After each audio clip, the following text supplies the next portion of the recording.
En este último tema lo que vamos a ver es, digamos, una solución bastante popularizada a un problema típico de los modelos econométricos que venimos estudiando desde el semestre anterior, y es el problema de endogeneidad en las variables, en alguna o algunas de las variables explicativas. Ahorita les recuerden qué consiste el problema, pero básicamente es que lo más normal es que nuestros modelos rompan un supuesto básico de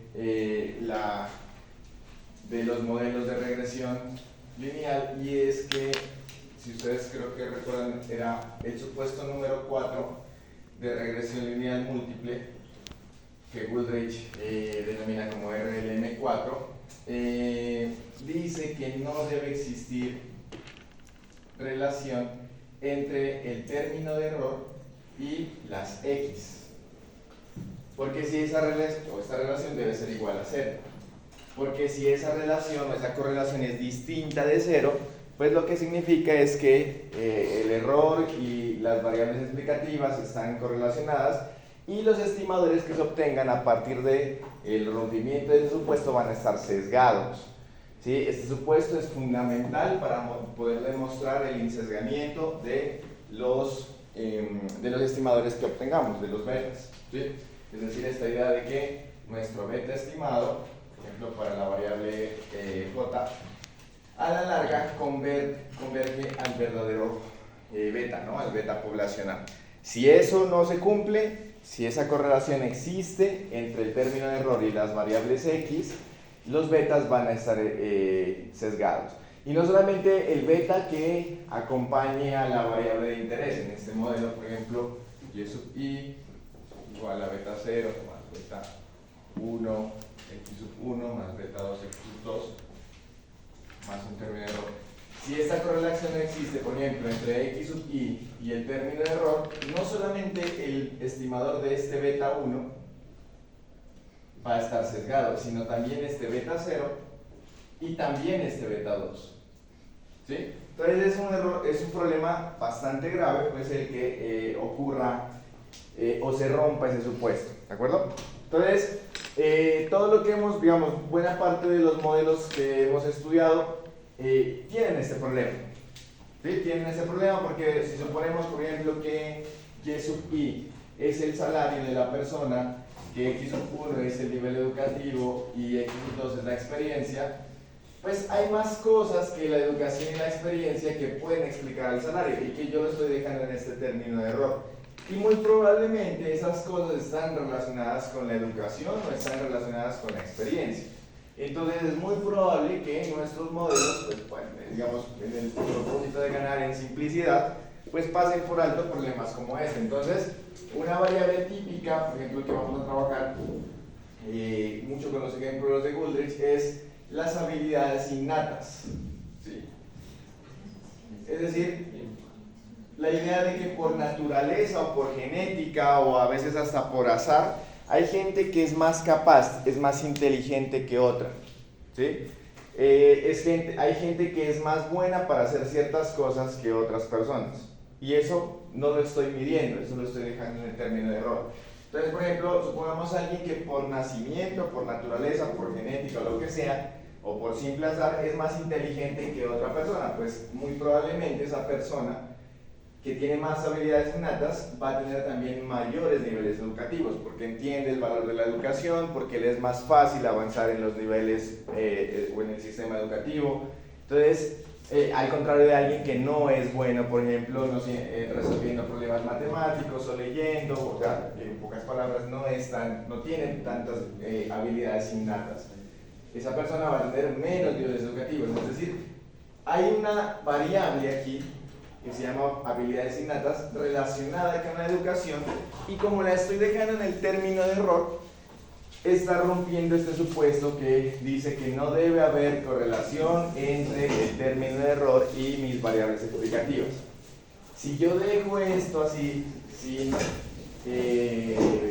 ningún tratamiento, entonces los betas que voy a obtener van a estar sesgados. ¿Sí? Van a estar sesgados, es decir, que no va a ocurrir esto de que ese beta converja al verdadero valor poblacional, ¿de acuerdo? Entonces, esa es como recordándoles un poco la dimensión y la gravedad del problema. Y lo que vamos a empezar a ver es un método que se utiliza para solucionar ese problema, que se llama variables instrumentales, ¿de acuerdo? Entonces, es ese básicamente el último tema que vamos a estar viendo. Es un problema o un método muy utilizado y muy popular para solucionar el problema de el problema de endogeneidad en alguna de las variables explicativas. Entonces, pensemos esto en principio desde la perspectiva de un modelo de regresión lineal simple. Es decir, bueno, aquí hice un modelo de regresión lineal múltiple, pero podemos simplificarlo a la versión simple y después tratar de ver, hacer los cambios o ajustes necesarios para llevarlo a un modelo de regresión lineal múltiple. Entonces, empecemos con el simple. Simplemente quiero explicar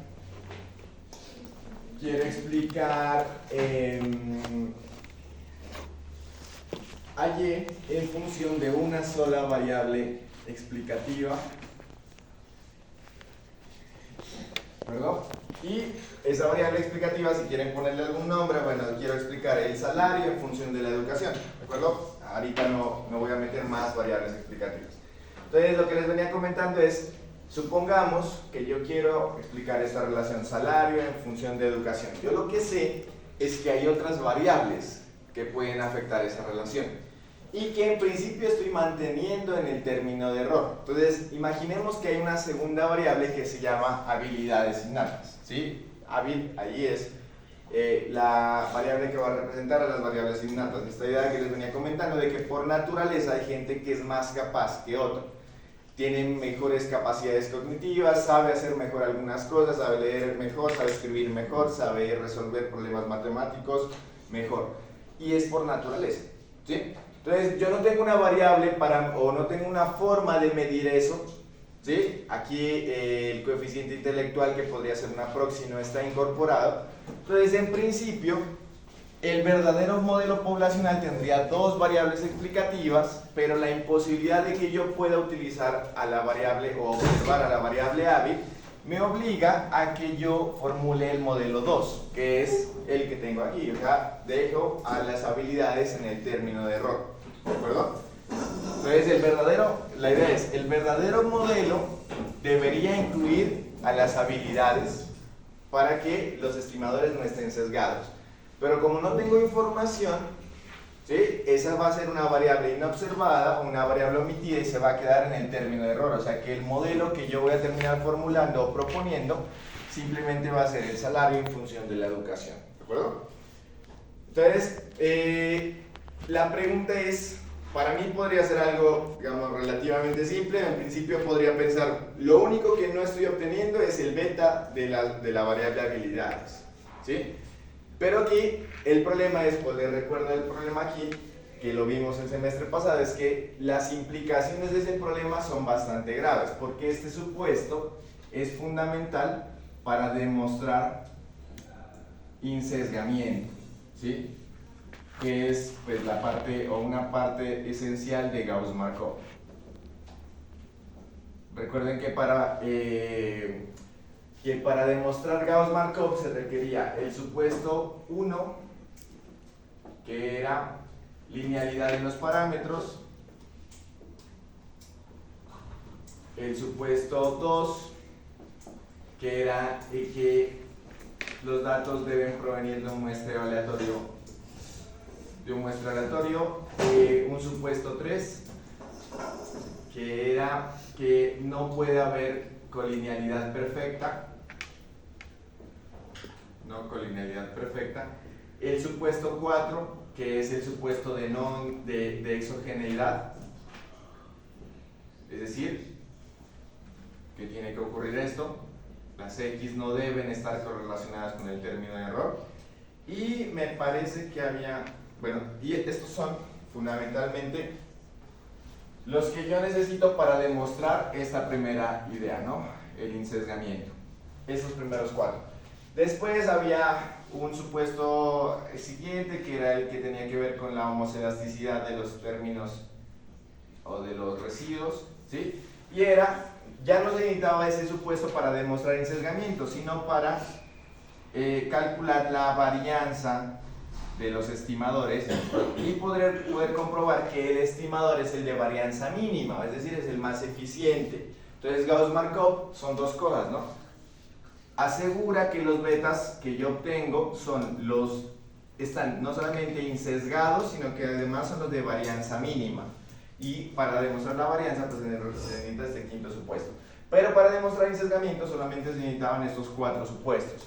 Miren que el esencial, digamos, todos los cuatro son importantes, pero el esencial es este. Entonces, en conclusión, esta primera parte es, si yo voy a mantener aquí en el término de error una variable relevante, es decir, estoy omitiendo una variable relevante para el modelo, los betas que estoy obteniendo están sesgados, ¿sí? No van a converger a la larga en el verdadero valor poblacional. Va a haber sesgamiento de esos estimadores, ¿de acuerdo?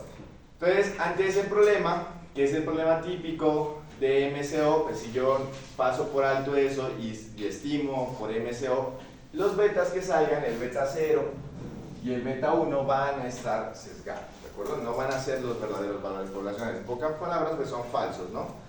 Entonces, variables instrumentales es un método que nos permite solucionar este problema de endogeneidad. Es decir, a pesar de que yo tengo o reconozco que existe ese problema, pues ¿qué puedo hacer? Entonces, una de las tantas cosas que se puede hacer es utilizar variables instrumentales, ¿de acuerdo? Entonces vamos a empezar a ver en qué consiste este método. Aquí está, saliéndonos del ejemplo, pues en qué consiste el problema. Tengo un modelo de regresión lineal simple donde se rompió el supuesto, ¿sí? La covarianza entre x y el error es distinta de 0. Y voy a utilizar una variable adicional a las que tengo que voy a denominar como instrumento, ¿sí? Esa variable que vamos a denominar instrumento la vamos a estar aquí denominando o demostrando como la variable z. La variable z va a ser el instrumento y tiene que cumplir dos condiciones, ¿sí? Ojo, la variable z es una variable distinta a la variable y a la variable x. Es otra cosa, ¿sí? Es otra cosa, no puede ser ninguna de las variables incorporadas al modelo. Ahorita vamos a ver ejemplos de variables instrumentales. Entonces, esa variable instrumental z tiene que ser una variable distinta a y, distinta a x. En principio, ¿no? Digamos, los modelos más avanzados hacen ahí algunos trucos cuando es difícil encontrar esa variable z. Utilizan, por ejemplo, como variable z o instrumento los rezagos de alguna de las variables, ¿no? Entonces eso es posible, pero digamos la versión más básica, piensen que la variable z es distinta a cualquiera de las variables incorporadas al modelo, ¿no? Entonces,